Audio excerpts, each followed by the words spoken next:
Hi friends. तो आज के वीडियो में हम लोग बात करने वाले हैं मॉडल सेट के ऊपर बात करेंगे, जो कि 2022 के एग्जाम में पूछा गया है। फिजिक्स के ऊपर जितने भी टॉपिक इसमें पूछे गए हैं, जितने भी टॉपिक से रिलेटेड ऑब्जेक्टिव बन सकते हैं या पूछे गए हैं, उसके ऊपर हम लोग बात करेंगे। तो चलिए हम लोग देख लेते हैं किस किस टाइप के सवाल और कौन कौन से टॉपिक से सवाल ये पूछे जाते हैं, उसके ऊपर हम लोग बात करने वाले हैं। चलिए तो हम लोग बिना टाइम वेस्ट किए हुए देख लेते हैं। सवाल नंबर फर्स्ट है और जो है कि 2022 में सवाल ये पूछा गया है। देख लीजिए, आपका फर्स्ट सवाल है निर्वात का परावैद्युतांक क्या होता है। परावैद्युतांक का मतलब होता है परमिटिविटी। इसका मतलब होता है परमिटिविटी होता है। परमिटिविटी मतलब बोले तो इसका आप साइलेंट नोट आप लोग अच्छा से जानते हैं। इसका जो वैल्यू होता है 8.85 गुने 10 के पावर -12। यहाँ देखिए कूलम स्क्वायर प्रति न्यूटन मीटर स्क्वायर ऐसा देता है। यदि इस फॉर्मेट में नहीं देगा तो फेराइड प्रति मीटर भी दे सकता है। तो 8.85 गुने 10 के पावर -12 होता है। तो इस सवाल का answer A is correct answer. देखिए वैद्युत द्विध्रुव का एसआई मात्रक क्या होता है। वैद्युत द्विध्रुव का एसआई मात्रक बहुत इजी है।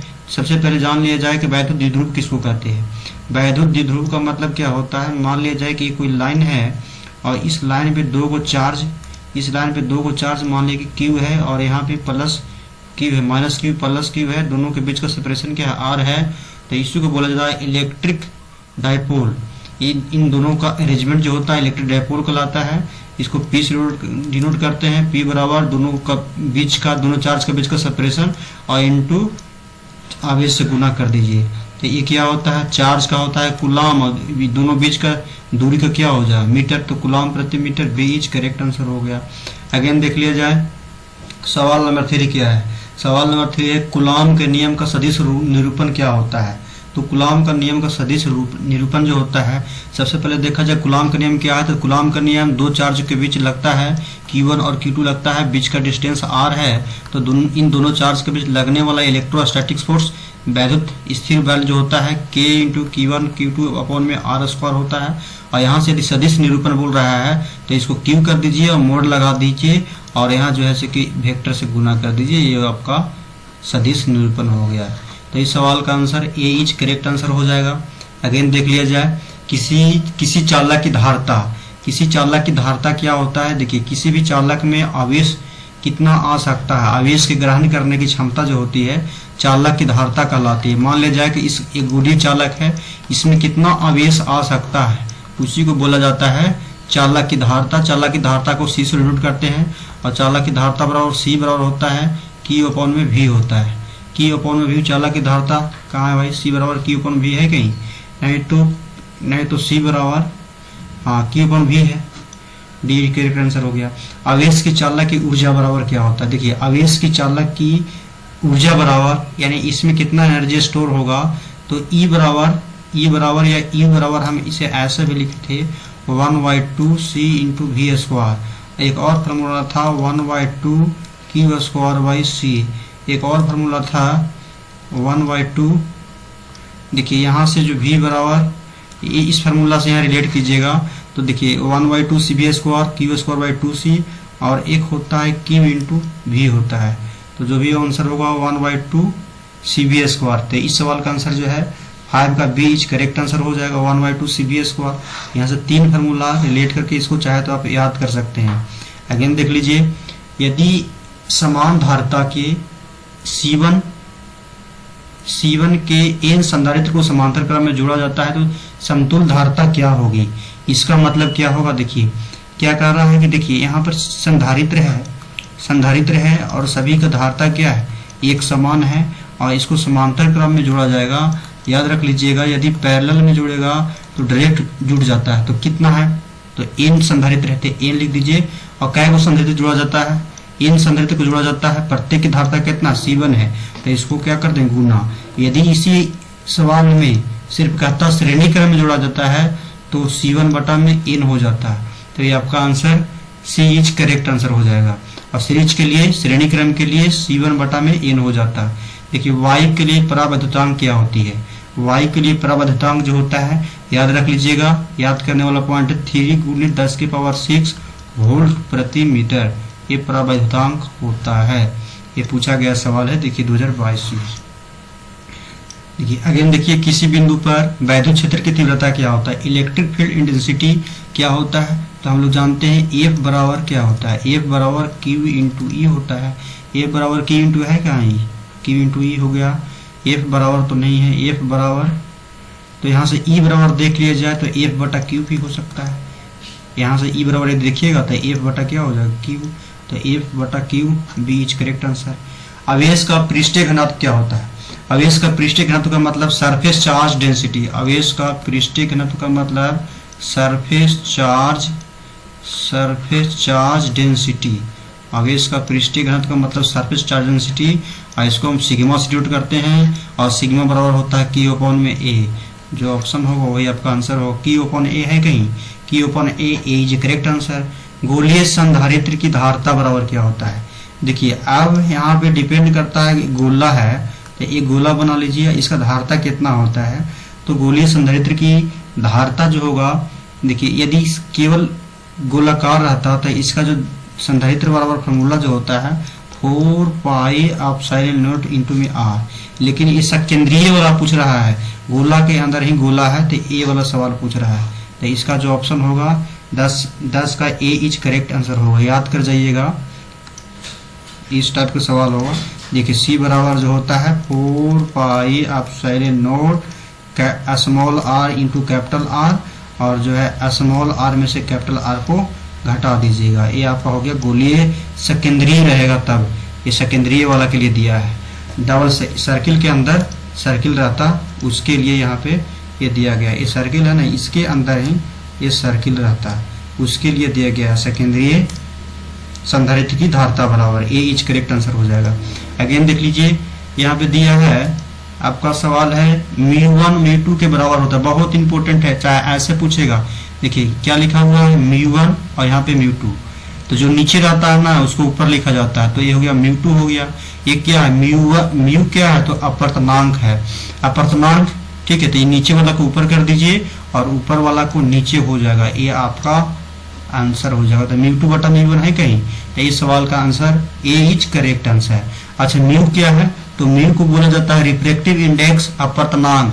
अपर्तनांक का डिफाइन कैसे करेंगे, तो निर्वात में प्रकाश की चाल और किसी माध्यम में प्रकाश की चाल के अनुपात को हम लोग अपर्तनांक कहते हैं, और कभी कभी इसे एन से भी सूचित करता है, और ऐसे लिख देगा ऐसे करके, या जी का मतलब ग्लास, एन का मतलब डब्लू, तो यहाँ एन डब्लू ऊपर रखेंगे और एन जी नीचे रखेंगे। कभी कभी इस टाइप का भी सवाल पूछता है। देखिए रेटिना पर प्रतिबिंब कैसा बनता है, देखिए रेटिना पर प्रतिबिंब कैसा बनता है, इसको जरा देख लिया जाए। देखिए मान लिया जाए ये आपका आँख है और यहाँ से कोई ऑब्जर्वर जो है, यहाँ से कोई देखने वाला है, ठीक है, ये आँख है, ठीक है। आँख जो है, आँख के यहाँ पर जो होता है आगे वाला भाग जो होता है लेंस लगा रहता है। जब प्रकाश की किरण ऐसे सीधे रेटिना पर पड़ती है, ऐसे समांतर पड़ती है, तो इसका जो फोकस होता है रेटिना पर आँख के पीछे वाला भाग पर ऐसे कटती है, आँख के पीछे वाला भाग पर कटती है, और यहाँ पर जो प्रतिबिंब होता है इस वस्तु का, मान लीजिए यहाँ कोई वस्तु रखा हुआ है, इस वस्तु का प्रतिबिंब यहाँ पे बनता है, और एक उल्टा प्रतिबिंब बनता है। ये उल्टा प्रतिबिंब जो ऐसे है, देखिए ए और बी इस साइज का है ना, इसका प्रतिबिंब उल्टा बनता है, इसका प्रतिबिंब उल्टा बनता है, और उल्टा प्रतिबिंब हमेशा वास्तविक होता है।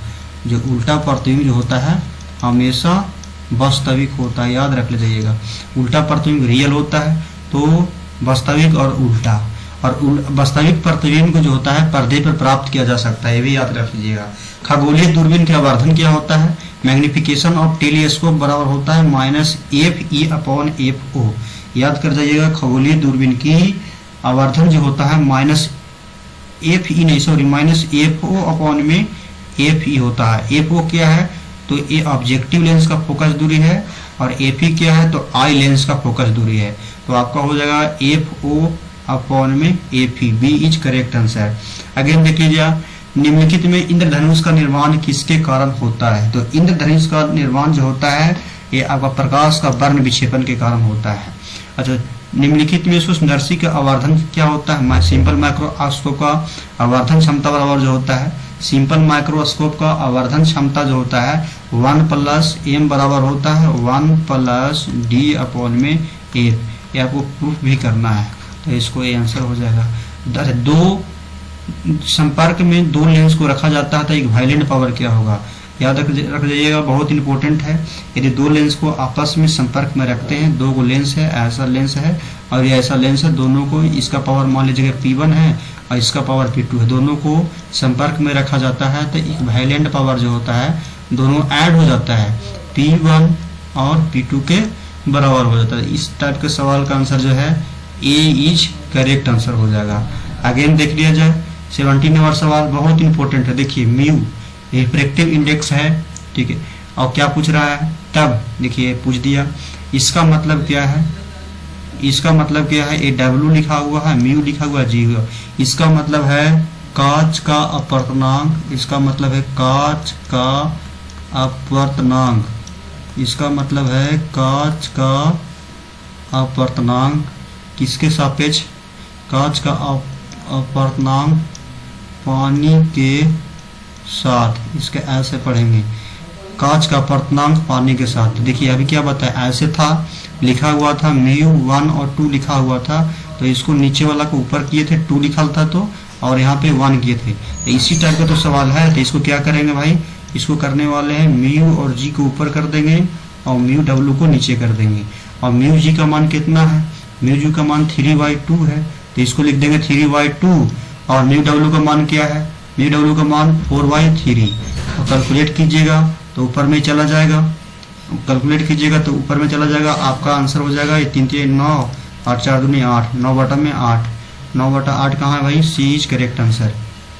तो इस टाइप का सवाल आपसे पूछेगा। आप देखिए कांच के लिए क्रांतिक कोण का मान क्या होता है? बहुत इंपॉर्टेंट है। कांच के लिए जो क्रांतिक कोण का मान होता है 42 डिग्री होता है। कांच के लिए क्रिटिकल एंगल, ठीक है, क्रिटिकल एंगल ऑफ ग्लास, कांच के लिए जो होता है क्रांतिक कोण का मान 42 डिग्री होता है। यही डायमंड के लिए पूछ देता है, ठीक है, यही हीरा के लिए पूछ देता है क्रांतिक कोण का मान कितना है, तो 24.1 होता है। क्रांतिक कोण का मान 24.1 डिग्री होता है। अच्छा, हीरा का अपवर्तनांक पूछेगा तो 2.4 होता है। ये अपवर्तनांक पूछेगा हीरा के लिए तो 2.4 होता है। अगेन चलिए, अगेन सवाल क्या है? विद्युत चुम्बकीय तरंगों की प्राकृतिक होती है। विद्युत चुम्बकीय तरंग यानी इलेक्ट्रोमैग्नेटिक वेव का प्राकृतिक कैसा होती है? तो इलेक्ट्रोमैग्नेटिक वेव का जो होता है ट्रांसवर्स नेचर होता है, जिसको अनुप्रस्थ तरंगे कहते हैं, ठीक है। त्रिपार्श्व के अपवर्तनांक क्या? देखिए प्रिज्म के लिए ये अपवर्तनांक का फार्मूला ऐसे करके प्रूव करना है, ठीक है, ऐसे कर कोई प्रकाश की किरण ऐसे चल जाती है, इसके बाद यहाँ डॉट से, तो यहाँ में इतना याद कर जाइएगा। तो प्रिज्म के लिए अपवर्तनांक का जो फार्मूला होता है, प्रिज्म के लिए अपवर्तनांक का जो फार्मूला होता है साइन ए प्लस ए, क्या है? प्रिज्म का कोण है, और ये क्या है? डेल्टा जो है मिनिमम डिफ्लेक्शन जो होता है, विस्थापन, ए वाला यहाँ से कोण विस्थापन होता है बटा में 2। इस सवाल का आंसर जो है 2 इज करेक्ट आंसर हो जाएगा, ठीक है। इस टाइप का सवाल जो है ना, देखिए प्रूफ करना है, थोड़ा टफ हो जाता है प्रूफ करना थोड़ा सा इसमें। देखिए ऐसा जो है प्रकाश की किरण यहाँ से इंसिडेंट करेगी, यहाँ से जाने के बाद यहाँ से इंसिडेंट करती है, और करने के बाद यहाँ से रिफ्लेक्ट होगा, इसके बाद यहाँ, और कुछ ऐसे डॉट से मिलाते हैं, और ये जो ए वाला है ये प्रिज्म का कोण है, और इसी को डेल्टा बोला जाता है, यहाँ डेल्टा मिनिमम। तो इसका प्रिज्म के लिए जो पूछा गया है अपवर्तनांक का जो वैल्यू होता है sine A plus del minimum by 2 और sine A by 2, C is correct answer हो जाएगा। अगेन देख लीजिए प्रकाश ये पथ, ठीक है, प्रकाशीय पथ के बराबर होता है। ये सवाल इंपोर्टेंट है, ठीक है। देख लिया जाए प्रकाशीय पथ जो होता है अपवर्तनांक गुणे, ठीक है, पाथ डिफरेंस को बोलते हैं। ये पथ की लंबाई को बोला जाता है प्रकाशीय पथ, ठीक है। तो एज करेक्ट आंसर। 4 डायोप्टर वाले लेंस की फोकस दूरी क्या होता है? देखिए P बराबर कितना दिया हुआ है? P बराबर दिया हुआ है 4 डायोप्टर, और तो क्या पूछ रहा है? फोकस दूरी। तो P बराबर क्या होता है, यानी लेंस की क्षमता क्या होता है? फोकस दूरी के व्युत्क्रम को लेंस की क्षमता कहते हैं। और देखिए यहाँ P बराबर कितना दिया हुआ है? 4 दिया हुआ है, 1/f, और इसको यदि f लिखे, इसको f इधर चला दे तो कितना हो जाएगा? 1/4, और 1/4 को क्या बोलते हैं 0.25, ये क्या आएगा मीटर में, तो 0.25 मीटर ए इच कर, सेंटीमीटर मत मारिएगा क्योंकि लेंस का क्षमता को मात्रक जो होता है डायोप्टर होता है, और 1/मीटर को ही प्रति मीटर को ही डायोप्टर बोलते हैं, तो इसीलिए मीटर वाला आंसर होगा। अगेन देख लिया जाए, निम्नलिखित में कौन सा वर्ण विक्षेपण के लिए सही, वर्ण विक्षेपण के लिए क्षमता का सही सूत्र है, तो ये आपका W बराबर म्यू वी अपॉन में म्यू आर, इसको याद कर जाइएगा। ठीक है, इस सवाल का answer A is correct answer. ठीक है, देखिए कांच का एक लेंस जिसका अपवर्तनांक इतना है और फोकस दूरी इतना है, तो पानी के लिए इतना है, तो पूछ रहा है इसका फोकस कितना होगा, पानी के लिए फोकस कितना होगा। 24 नंबर सवाल का आंसर जो होगा, ये कांच का अपवर्तनांक पूछा है तो 3/2 है, और यहाँ से पानी के लिए पूछा है तो पानी के लिए कितना है 4/3 है, यहाँ से पानी का है और यहाँ से इसका है। अब पूछ रहा है कि पानी के लिए एक फोकस दूरी ए है और फोकस दूरी इतना है, तो दोनों में रिलेशन पूछा गया है, दोनों में कौन सा रिलेशन सही है।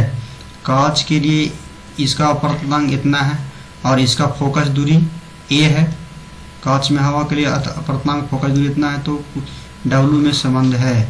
चलिए इस सवाल का स्किप कीजिए, भी इस समझ में नहीं आ रहा है थोड़ा।